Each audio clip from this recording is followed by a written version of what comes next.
नमस्कार दोस्तों, आपका स्वागत है सेफ्टी गुरुकुल यूट्यूब चैनल पर। आज हम एक महत्वपूर्ण विषय पर चर्चा करेंगे, एफ्लुएंट ट्रीटमेंट प्लांट (ETP) और यह कैसे काम करता है। तो चलिए वीडियो को शुरू करते हैं, लेकिन उससे पहले अगर आप इस चैनल पर नहीं हैं, तो चैनल को सब्सक्राइब करना ना भूलिए, जो कि बिल्कुल फ्री है। दोस्तों, एक इम्पोर्टेंट इन्फॉर्मेशन यह है, सेफ्टी गुरुकुल चैनल के नाम से एक दूसरा भी चैनल है, लेकिन वह चैनल मेरा नहीं है। मेरे चैनल पर आपको यह लोगो मिलेगा।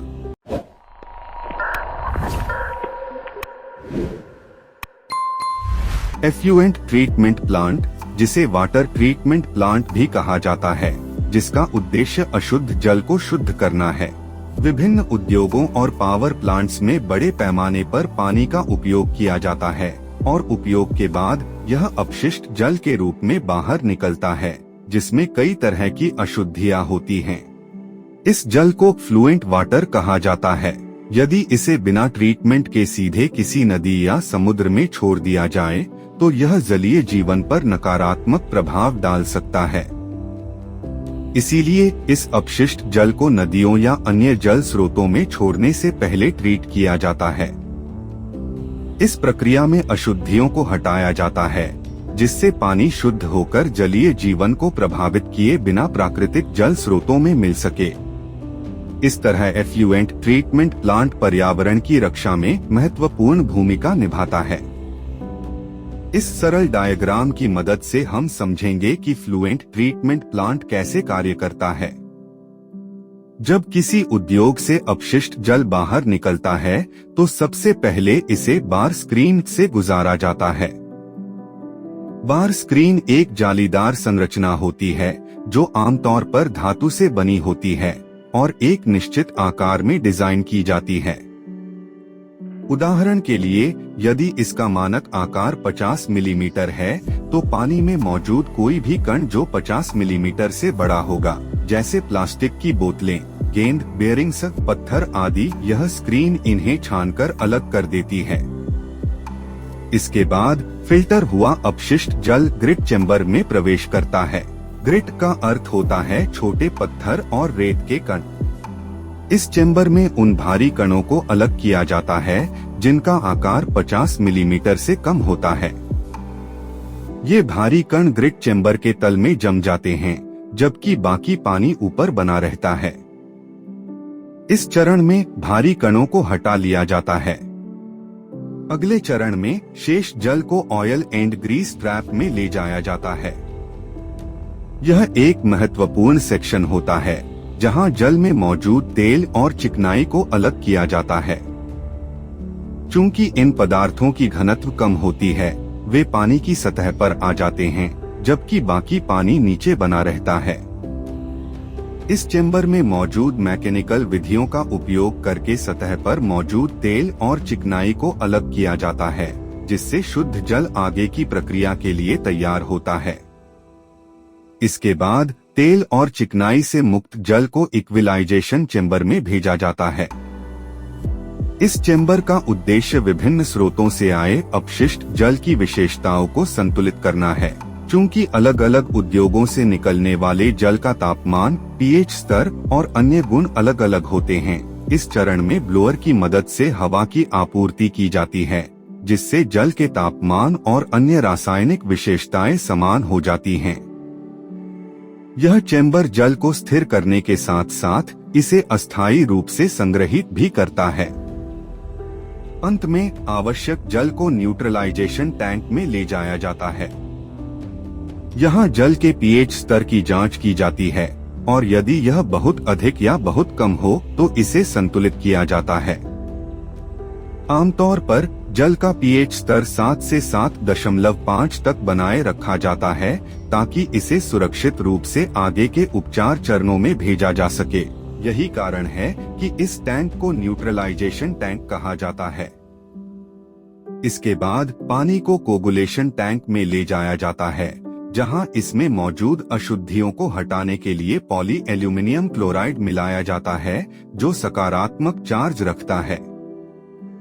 वहीं पानी में मौजूद अशुद्धियां और बैक्टीरिया नकारात्मक चार्ज रखते हैं, जिससे सकारात्मक और नकारात्मक चार्ज एक दूसरे को आकर्षित करते हैं। यानी अशुद्धियां रासायनिक प्रक्रिया के साथ संपर्क में आ जाती हैं। इसके बाद पानी को मोटर की सहायता से मिलाया जाता है ताकि चार्ज तेजी से संपर्क में आ सके। चार्ज के आपस में तेजी से मिलने और बढ़ी हुई घनत्व के कारण अशुद्धियां गहराई में बैठ जाती हैं, जिन्हें फ्लोकुलेंट कहा जाता है।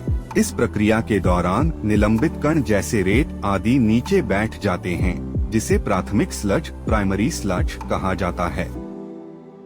यह पूरा चरण भौतिक उपचार फिजिकल ट्रीटमेंट कहलाता है। इसके बाद द्वितीयक उपचार सेकेंडरी ट्रीटमेंट किया जाता है, जिसमें पानी को क्लेरिफिकेशन टैंक में ले जाया जाता है ताकि इसमें मौजूद जैविक अशुद्धियों को हटाया जा सके। यहाँ सूक्ष्मजीव माइक्रो ऑर्गेनिजम्स नीचे बैठ जाते हैं, जिसे वेटेड स्लज कहा जाता है। इसके बाद पानी का क्लोरीनीकरण क्लोरीनेशन किया जाता है और अंततः शुद्ध जल प्राप्त होता है। अब इस पानी को सतही जल, सरफेस वाटर और सिंचाई इरिगेशन जैसे कार्यों के लिए उपयोग किया जा सकता है। यदि इसे फिर से संयंत्र प्लांट में उपयोग करना हो तो इसे कुछ अतिरिक्त प्रक्रियाओं से गुजरना पड़ता है। इन प्रक्रियाओं को पूरा करने के बाद यह पुनः उद्योगों और संयंत्रों में उपयोग के लिए तैयार हो जाता है। लोड को दो श्रेणियों में विभाजित किया जा सकता है, बेस लोड और पीक लोड। बेस लोड स्थिर रहता है, जबकि पीक लोड परिवर्तनशील होता है। अचानक लोड बढ़ सकता है, जैसे 30 या 20 मिनट के लिए। इस तरह पीक लोड कुछ समय के लिए उच्च स्तर पर पहुंच जाता है। बेस लोड स्थिर होता है और 24 घंटे एक समान स्तर बनाए रखता है, जबकि पीक लोड कम अवधि के लिए सक्रिय रहता है और उसका स्वरूप परिवर्तनशील होता है।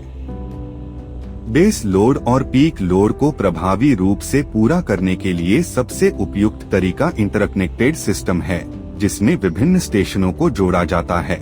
उदाहरण के लिए, यदि एक हाइड्रो पावर प्लांट और एक थर्मल पावर प्लांट को जोड़ा जाए तो दोनों अलग अलग बिजली उत्पादन इकाइयां हैं। हाइड्रो पावर प्लांट कम दक्षता वाला होता है, जबकि थर्मल पावर प्लांट अधिक क्षमता वाला होता है।